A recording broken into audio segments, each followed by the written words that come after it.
صباح الخير. زي ما انتم شايفين كده بعد العاصفة الثلجية اللي حصلت امبارح، الدنيا كلها بقت مكسية باللون الأبيض. حبيت أوريكم صعوبة وقسوة الجو في أمريكا.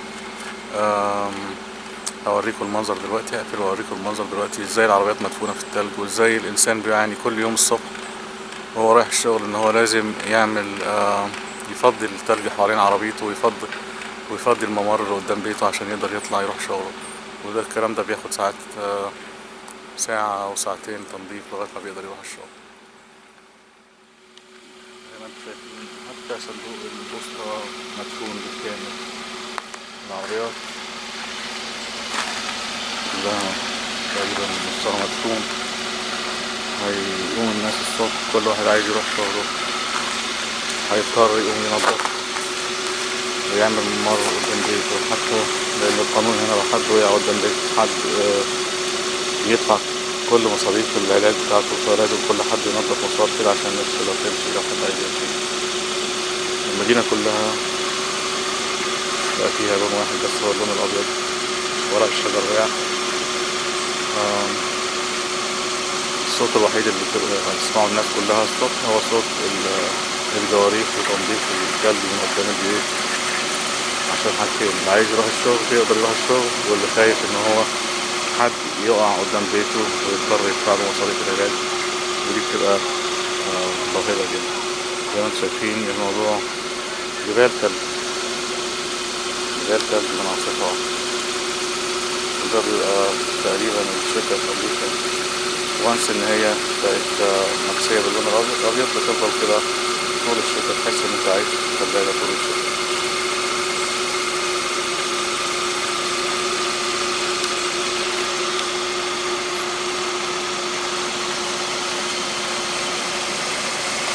الشوارع الرئيسية مبقتش باينة،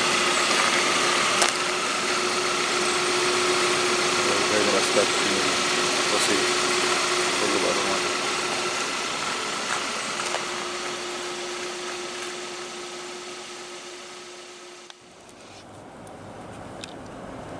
شايفين الطريق عامل ازاي؟ صعب جدا.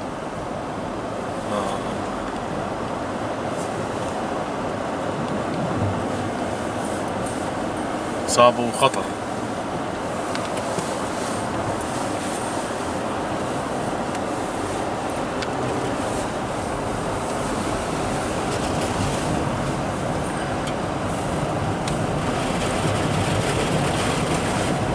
صوت التلج تحت العربية.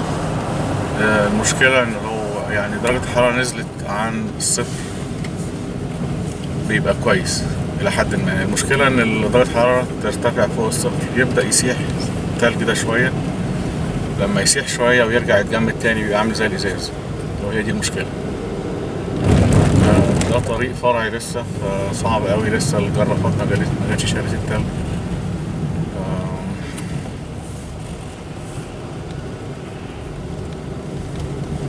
يعني اتمنى يكون الهاي واي الجرافات شالته ونظفته، ولو اني اشك لان العاصفة الثلجية لسه هادية من شوية.